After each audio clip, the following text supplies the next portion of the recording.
Hello and good morning everyone. तो आइए physics शुरू करते हैं। पिछले क्लासेस में आप लोगों को गोलीय दर्पण के बारे में मैंने बताया था। एक्चुअली पिछले क्लासेस में आप लोगों को दर्पण के बारे में हम बता रहे थे। दर्पण के मुख्यतः दो प्रकार होते हैं, समतल दर्पण और गोलीय दर्पण। एक और प्रकार देखा जाता है परवलयिक दर्पण। तो नॉर्मली परवलयिक दर्पण का कोई उपयोग हम लोगों के लाइफ में नहीं है, इसलिए हम लोग मुख्यतः दो प्रकार ही देखते हैं, समतल दर्पण और गोलीय दर्पण। उसके बाद मैंने आपको गोलीय दर्पण में दो प्रकार बताया था। पहला प्रकार था अवतल दर्पण, दूसरा प्रकार था उत्तल दर्पण।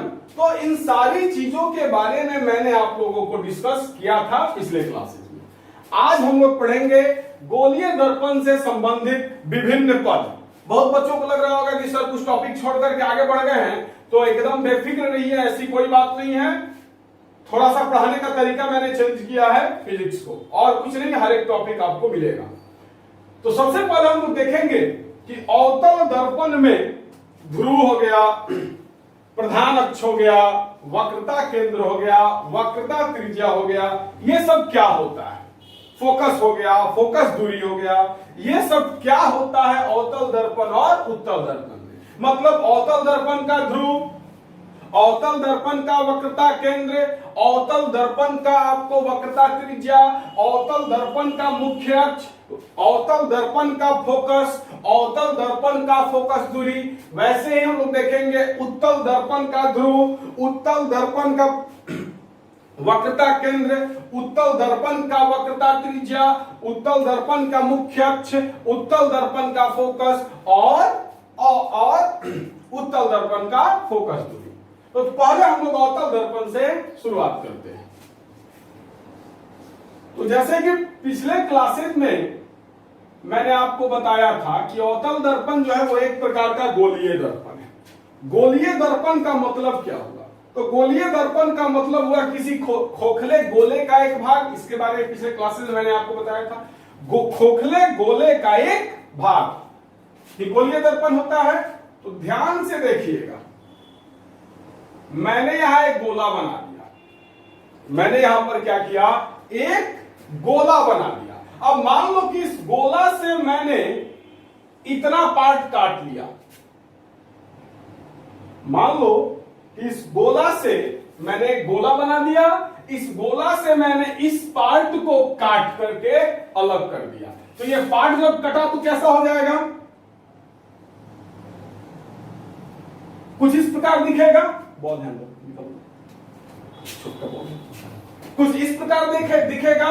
जैसे कि उस दिन मैं आप लोगों से चर्चा कर रहा था, सही चल रहा है। जैसे उस दिन मैं आप लोगों से बॉल के बारे में चर्चा कर रहा था, तो मेरे हाथ में ये एक बॉल है, आप देख सकते हैं। ये बॉल अंदर से खोखला रहता है, आप देख लीजिए। इस बॉल को मैंने काटा है, आपको मेंसुरेशन में पढ़ना है, इसलिए मैंने इस बॉल को काटा है। तो आप देख सकते हैं जब मैंने इस बॉल को काटा तो इसके अंदर कुछ नहीं, खोखला है। तो वैसे ही एक खोखला कांच का गोला है जिसके इस पार्ट को मैंने काट दिया। अब मान लो ये एक बड़ा बॉल था, उस बॉल से मैंने, ये एक बॉल था, ध्यान से देखिएगा, ये एक बॉल था। एक्चुअली में ये जो बॉल मैंने काटा है ये बड़ा सा एक बॉल था। अब उस बॉल को मैंने ऐसे काट दिया, तो काट दिया तो हम लोगों के पास ये भाग बचा, जो कि मैंने इस भाग का फोटो मैंने यहां पर बनाया है। यही है आपको गोलीय दर्पण, यही हो जाएगा गोलीय दर्पण। अब अगर इस भाग के ये उभरा हुआ सतह है और ये सतह जो है वो धंसा हुआ है, ये सतह धंसा हुआ है और ये सतह उभरा हुआ है। तो अगर हम लोग उभरे हुए सतह को पेंट कर दें, अभी तक तो ये कांच है, इधर से हम टॉर्च जलाएंगे, पूरा का पूरा प्रकाश क्या होगा, इसको पार कर जाएगा। लेकिन जब हम इसके उभरे हुए सतह को पेंट कर देंगे तो फिर प्रकाश का परावर्तन धंसे हुए सतह से होगा, तो फिर ये दर्पण बन जाएगा। तो वही काम हम लोग करेंगे। और आपको पता है अवतल दर्पण किसे कहते हैं, तो वैसा गोलीय दर्पण जिसका उभरा हुआ सतह रचित किया गया हो एवं धंसे हुए सतह से प्रकाश का परावर्तन होता हो, क्या कहलाता है, अवतल दर्पण। तो आइए उभरे हुए सतह को पेंट कर दिया जाए। ये हमारे हाथ में गोलीय दर्पण है, इसका उभरा हुआ सतह ये है, इस सतह को हम लोग क्या किया जाए, पेंट किया जाए। तो फोटो में उभरा हुआ सतह ये है, इसको पेंट कर दिए, इसको हम लोग क्या कर दिए, पेंट कर दिए। अब प्रकाश का जो परावर्तन है वो किस सतह से होगा, डेफिनेटली इस सतह से होगा। तो ये कहलाएगा अवतल दर्पण। ये क्या कहलाएगा, अवतल दर्पण कहलाएगा। इसके बारे में पिछले क्लासेस में भी मैंने काफी अच्छा से चर्चा किया। तो अब इसका खेल खत्म हो गया। अब हम लोग आएंगे अवतल दर्पण का ध्रुव। तो देखिएगा, गोलीय दर्पण के मध्य बिंदु को, गोलीय दर्पण के मध्य बिंदु को गोलीय दर्पण का ध्रुव कहा जाता है। ध्रुव बोले तो अंग्रेजी बोले तो पोल। ध्रुव का अंग्रेजी क्या होता है, पोल। और ध्रुव को हम लोग सूचित करते हैं पी से। ये सब आपको नोट्स में मिल जाएगा। आज मैं फिजिक्स पढ़ा रहा हूं, निश्चित तौर पर वीडियो के साथ साथ नोट्स भी डालेंगे। सब चीज आपको, परिभाषा जो है वो आपको मिल जाएगा, आपको लिखने की कोई जरूरत नहीं है। तो ध्रुव को हम लोग इंग्लिश में पोल कहते हैं और ध्रुव को सूचित करते हैं कैपिटल पी से। तो मैंने अभी आपको बताया कि गोलीय दर्पण का जो मध्य बिंदु होता है, ये आपको अवतल दर्पण है। यहां पर मैंने आपको अवतल दर्पण का फोटो बनाया है। ये एक प्रकार का गोलीय दर्पण है, अवतल दर्पण है। तो अवतल दर्पण भी तो एक प्रकार का गोलीय दर्पण होता है। अब इस अवतल दर्पण का अगर कोई मध्य बिंदु हो, मान लो ये जो यहां पर एक बिंदु है, मान लो यहां पर एक बिंदु है, एक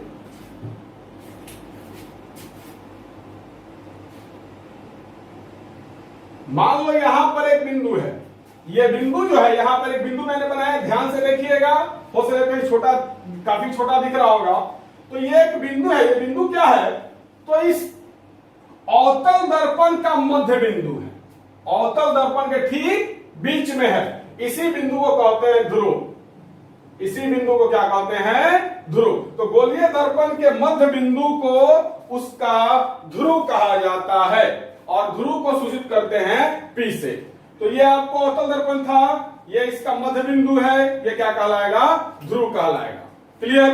ध्रुव को सूचित करता है पी से, मैंने पी लिख दिया। अब हम लोग देखेंगे वक्रता केंद्र। वक्रता केंद्र, तो ये तो आप लोग जानते हो अच्छी तरीके से कि कोई भी गोलीय दर्पण, चाहे अवतल दर्पण हो चाहे उत्तल दर्पण, कोई भी गोलीय दर्पण जो है वो एक खोखले गोले का एक भाग होता है। जैसे कि मैंने यहां पर दिखाया है इस बॉल को, ये जो बॉल था वो अंदर से खोखला था। तो ये तो आप लोग जानते हो अच्छी तरीके से कि गोलीय दर्पण चाहे अवतल हो चाहे उत्तल हो, वो क्या होगा, खोखले गोले का एक भाग होगा। तो जब गोला आया तो फिर एक गोला का केंद्र भी तो होगा। अब मान लो ये एक गोला है, इस गोले में से इस भाग को काटकर हम लोगों ने अवतल दर्पण बनाया है। तो यह मान लो एक गोला है, ये काटने वाला कहानी आप खत्म कीजिए, काटने वाला काम हम लोग कर चुके हैं। अब मान लो ये गोला है, इस गोला का कोई ना कोई एक केंद्र तो होगा। अब मान लो ये इस गोले का केंद्र है, जैसे वृत्त में एक केंद्र होता है उसी तरीके से गोले में भी एक केंद्र होता है। तो यह एक गोला है और ये क्या है, इस गोले का केंद्र है। ये क्या है, इस गोले का केंद्र है। और इस गोले में से हम लोगों ने क्या किया है, इस भाग को काट करके हम लोगों ने ये अवतल दर्पण बनाया है। क्लियर। तो ये जो गोला है और इस गोले का ये जो केंद्र है, यही केंद्र इस अवतल दर्पण का वक्रता केंद्र कहलाता है।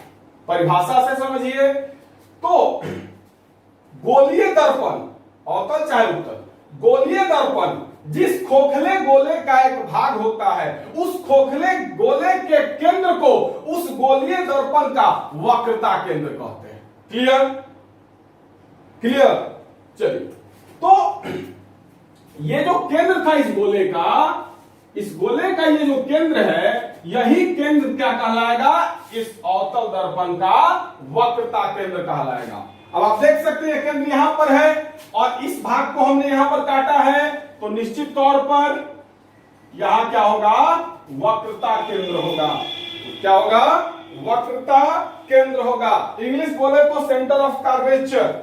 वक्रता केंद्र को हम लोग सूचित करते हैं सी से। आपको नोट्स में मिल जाएगा, वक्रता केंद्र को सूचित करते हैं सी से। तो फिर से एक बार समझ लीजिएगा, गोलीय दर्पण जिस खोखले गोले का एक भाग होता है, उस खोखले गोले के केंद्र को उस गोलीय दर्पण का वक्रता केंद्र कहते हैं। क्लियर हो गया। अब वक्रता केंद्र हो गया, उसके बाद आते हैं वक्रता केंद्र, सेंटर ऑफ कर्वेचर, इसको सूचित करते हैं कैपिटल सी से।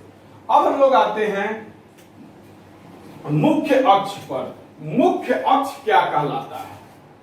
तीसरा है मुख्य अक्ष, प्रिंसिपल एक्सिस या प्रधान अक्ष भी इसको कहा जाता है, मुख्य अक्ष या प्रधान अक्ष। इसको ध्यान से समझिएगा।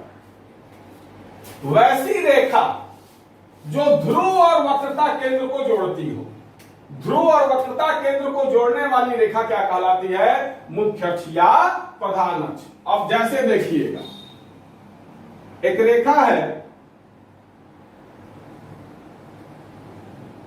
यह एक रेखा है, अभी मैंने जो बनाया यह एक रेखा है।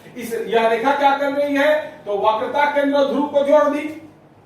ये जो रेखा है, ये वक्रता केंद्र और ध्रुव से होकर के जा रही है। तो वक्रता केंद्र एवं ध्रुव से होकर जाने वाली रेखा को मुख्य अक्ष कहते हैं। वक्रता केंद्र एवं ध्रुव से होकर जाने वाली रेखा को मुख्य अक्ष कहते हैं। आप देख सकते हैं, ये जो रेखा है, ये वक्रता केंद्र और मुख्य अक्ष से होकर के गुजर रही है, वक्रता केंद्र और मुख्य अक्ष को जोड़ रही है। तो वक्रता केंद्र और मुख्य अक्ष से होकर गुजरने वाली जो रेखा होती है, उसको क्या कहते हैं? प्रधान अक्ष या मुख्य अक्ष। ये जो है, इसी को कहते हैं प्रधान अक्ष। अब इसके बाद आइए, इसके बाद बारी आती है वक्रता त्रिज्या की, रेडियस ऑफ कर्वेचर। तो वक्रता त्रिज्या को हम लोग कैपिटल आर से सूचित करते हैं। वक्रता त्रिज्या को हम लोग कैपिटल आर से सूचित करते हैं। यह वक्रता त्रिज्या क्या होता है? तो गोले का जो त्रिज्या होता है वही होता है वक्रता त्रिज्या। बात स्पष्ट है, गोले का जो त्रिज्या होता है वही होता है वक्रता त्रिज्या। लेकिन इससे हमको मतलब नहीं है, हम अपना ये परिभाषा देखें तो समझिएगा। वक्रता केंद्र एवं ध्रुव के बीच की दूरी को वक्रता त्रिज्या कहते हैं। क्या कहते हैं? वक्रता केंद्र एवं ध्रुव के बीच का ये जो दूरी है, इसी को क्या कहते हैं? वक्रता त्रिज्या कहते हैं। मतलब ये आपको वक्रता केंद्र है, एक मिनट,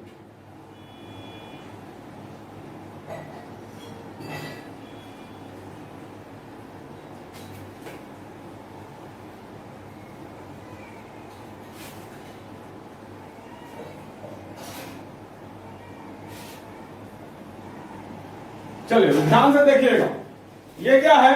तो वक्रता केंद्र एवं ध्रुव के बीच की दूरी, ये क्या है? यहां से लेकर के यहां तक जो दूरी होगा, मान लो वक्रता केंद्र एवं ध्रुव के बीच का दूरी 2 मीटर हो। मान लो कि ये वक्रता केंद्र है, ये ध्रुव है, इस दोनों की बीच की दूरी क्या है? 2 मीटर है। तो वक्रता त्रिज्या क्या हो जाएगा? 2 मीटर हो जाएगा। तो वक्रता केंद्र एवं ध्रुव के बीच की दूरी को ही क्या कहते हैं? वक्रता त्रिज्या कहते हैं। क्लियर? तो चलिए अब हम लोग यहां पर ध्रुव जान गए, वक्रता केंद्र जान गए, मुख्य अक्ष या प्रधान अक्ष जान गए, वक्रता त्रिज्या जान गए। एक बार फिर से इसको रिवीजन करके उत्तल दर्पण पर हम लोग आगे बढ़ेंगे। तो ध्रुव किसको कहते हैं? तो उत्तल दर्पण का जो मध्य बिंदु होता है, ये उत्तल दर्पण है, इस उत्तल दर्पण का ये मध्य बिंदु है, तो इसी मध्य बिंदु को क्या कहते हैं? ध्रुव कहते हैं। वक्रता केंद्र किसे कहते हैं? तो ये अवतल दर्पण जिस खोखले गोले का एक भाग है, इस खोखले गोले के केंद्र को इस अवतल दर्पण का वक्रता केंद्र कहते हैं। इसके बाद आइए मुख्य अक्ष।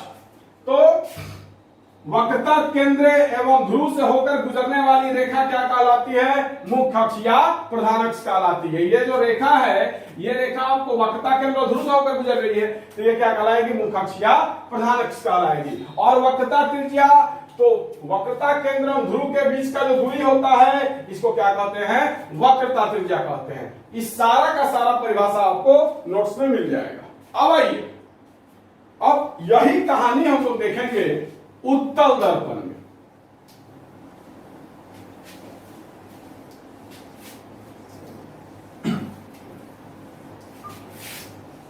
सेम यही कहानी अब हम लोग देखेंगे उत्तल दर्पण में। तो आइए अब देखिएगा, उत्तल दर्पण, उत्तल दर्पण का ध्रुव, उत्तल दर्पण का वक्रता केंद्र, उत्तल दर्पण का वक्रता त्रिज्या और उत्तल दर्पण का मुख्य अक्ष, इन सारी चीजों के बारे में हम लोग समझेंगे। तो आइए, अब फिर से मैं एक गोला बना रहा हूं। मान लो ये कोई गोला है, ये कोई खोखला गोला है जो कि मैंने आपको बॉल के द्वारा समझाने का कोशिश किया है। आप लोग जिस बॉल से खेलते हो, ये प्लास्टिक के बॉल को मैंने काटा है, वो बॉल अंदर से खोखला रहता है। पिछले क्लासेस में मैंने इसका चर्चा किया था। आप देख सकते हो बॉल के अंदर कुछ नहीं, खोखला है। तो एक हमने क्या किया, गोला बना दिया। हमने क्या किया, एक गोला बनाया। इस गोले में से एक भाग हम काट ले रहे हैं। भाई दबे, मान लो इस भाग को हमने काट लिया, मान लो इस भाग को हमने काट लिया। अब इस भाग को जब हमने काटा, अब इसको हम लोग अलग लिखेंगे।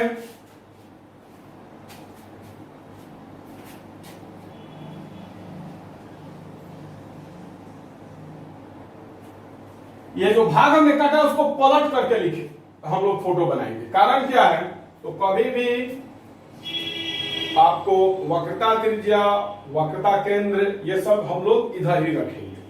ये सब हम लोग हमेशा इधर रखेंगे। सॉरी, एक मिनट। परावर्तक सतह हम लोग हमेशा इधर रखेंगे। ये बात आप लोग माइंड में सेट कर लीजिए। अवतल दर्पण का फोटो बनाएंगे तो ऐसे बना करके ऐसे ऐसे ऐसे ऐसे पेंट कर देंगे। उत्तल दर्पण का फोटो बनाएंगे तो ऐसे बना करके ऐसे ऐसे ऐसे ऐसे पेंट कर देंगे। मेरे कहने का मतलब ये है कि परावर्तक सतह जो है, परावर्तक सतह जो है वो हमेशा इधर ही रहेगा। ये आपको पिछले क्लासेस में मैंने बताया था। ये अवतल दर्पण का परावर्तक सतह था, इधर है। ये उत्तल दर्पण का परावर्तक सतह था। तो आप देख सकते हैं दोनों दर्पण का परावर्तक सतह एक ही साइड है। इसका कारण है चिन्ह परिपाटी। चिन्ह पर अगर हम लोग सेम नहीं करेंगे तो फिर चिन्ह परिपाटी में आपको दिक्कत हो जाएगा। इसलिए घबराइए मत, पेशेंस रखिए। माइंड में एक बात सेट कर लीजिए कि परावर्तक सतह जो है वो हमेशा किधर होगा, इधर होगा। परावर्तक सतह हमेशा इधर होगा। चिन्ह परिपाटी कहता है, चिन्ह परिपाटी जब पढ़ाएंगे तो आप लोगों को बताएंगे। चिन्ह परिपाटी में ये मामला होता है, ये x है, ये x डैश है, ये y है, ये y डैश है और ये क्या है, मूल बिंदु। तो यही नियम काम करता है चिन्ह परिपाटी फिजिक्स में। ये क्या होता है, x अक्ष, ये y अक्ष है, ये आपको क्या है, मूल बिंदु है। इसके इधर जाएंगे तो धनात्मक, इधर जाएंगे तो ऋणात्मक, ऊपर जाएंगे तो धनात्मक, नीचे आएंगे तो ऋणात्मक। तो जब चिन्ह परिपाटी हम लोग पढ़ेंगे तो बहुत मजा आने वाला है। इसलिए हर मत, चिन्ह परिपाटी के समय इसके बाद इस पर हम लोग चर्चा किया जाएगा। अब आइए, तो चलिए पहले उत्तल दर्पण बनाते हैं। आप लोगों को पता है उत्तल दर्पण किसे कहते हैं।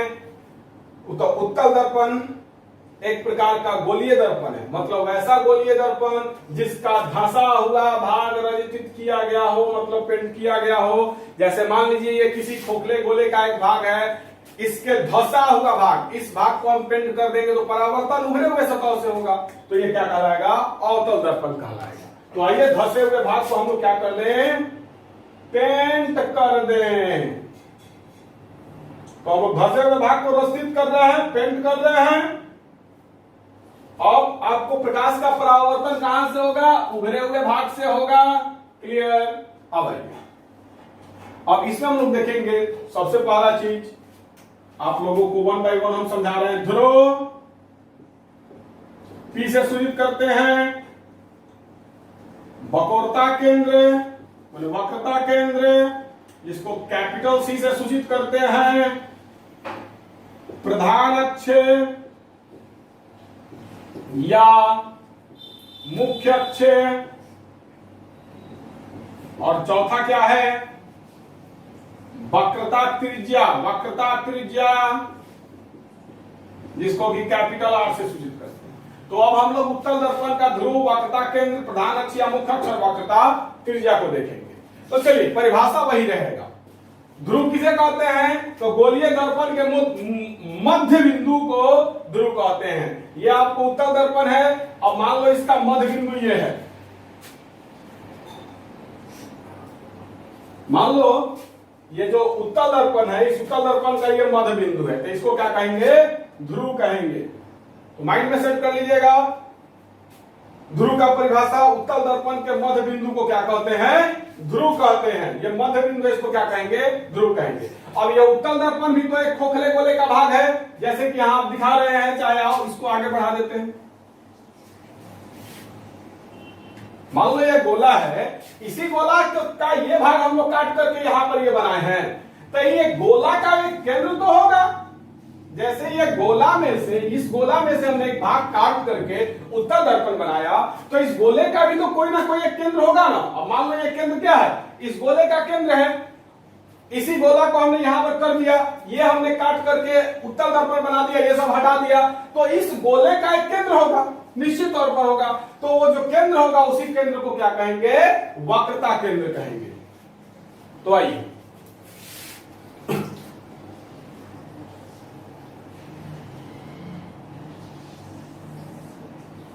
चलिए, गोलीय दर्पण जिस खोखले गोले का एक भाग होता है, उस खोखले गोले के केंद्र को उस गोलीय दर्पण का वक्रता केंद्र कहते हैं। तो माइंड में सेट कर लीजिए, उत्तल दर्पण का वक्रता केंद्र इधर होता है और अवतल दर्पण का वक्रता केंद्र इधर होता है। तो चलिए अब मान लीजिए ये क्या है, अब मान लीजिए ये इस गोले का केंद्र है, तो गोलीय दर्पण का ये क्या हो जाएगा, वक्रता केंद्र हो जाएगा। क्लियर। अब वक्रता केंद्र एवं ध्रुव से होकर जाने वाली रेखा क्या कहलाएगी, अच्छी तरीके से आप लोगों को पता है क्या कहलाएगी, मुख्य अक्ष कहलाएगी।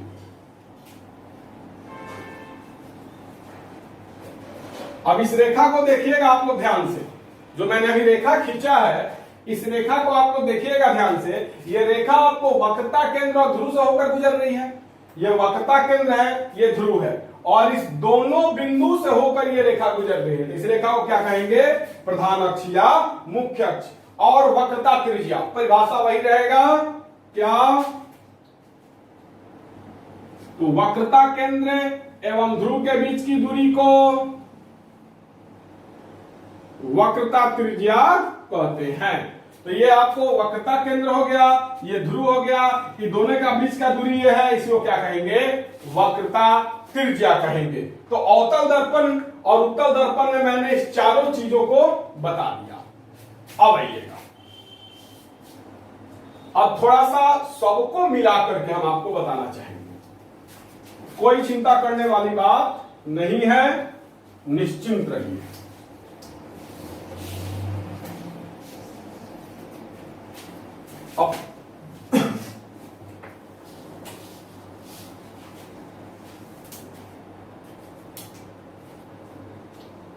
अब गोलीय दर्पण माने अवतल और उत्तल को मिलाकर,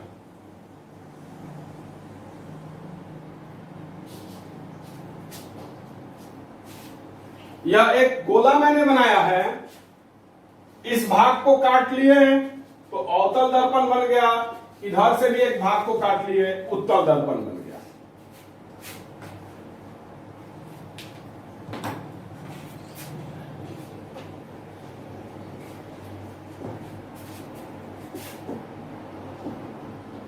चलिए, इसको अगर व्यवस्थित कर दे रहे हैं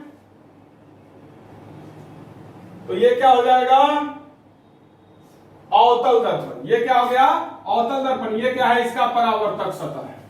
इसको अगर व्यवस्थित कर दे रहे हैं तो ये क्या बन गया, उत्तल दर्पण। परावर्तक सतह ये होगा परावर्तक सतह। अब ध्यान से समझिएगा, गोलीय दर्पण, चाहे वो गोलीय दर्पण अवतल हो या उत्तल हो, गोलीय दर्पण के मध्य बिंदु को उस गोलीय दर्पण का ध्रुव कहते हैं। अब मान लीजिए ये अवतल दर्पण का यह मध्य बिंदु है, मान लीजिए ये जो है उत्तल दर्पण का मध्य बिंदु है। तो गोलीय दर्पण के मध्य बिंदु को उस गोलीय दर्पण का ध्रुव कहते हैं। क्लियर। अब गोलीय दर्पण जिस खोखले गोले का भाग होता है उस गोले के केंद्र को उस गोलीय दर्पण का वक्रता केंद्र कहते हैं। मान लो ये गोला मैंने बनाया है, इस गोला का केंद्र ये है, तो ये क्या हो जाएगा, इस दर्पण का भी वक्रता केंद्र हो जाएगा और इस दर्पण का भी वक्रता केंद्र हो जाएगा। अवतल दर्पण का भी वक्रता केंद्र यही हो जाएगा, उत्तल दर्पण का भी वक्रता केंद्र यही हो जाएगा। अब आइए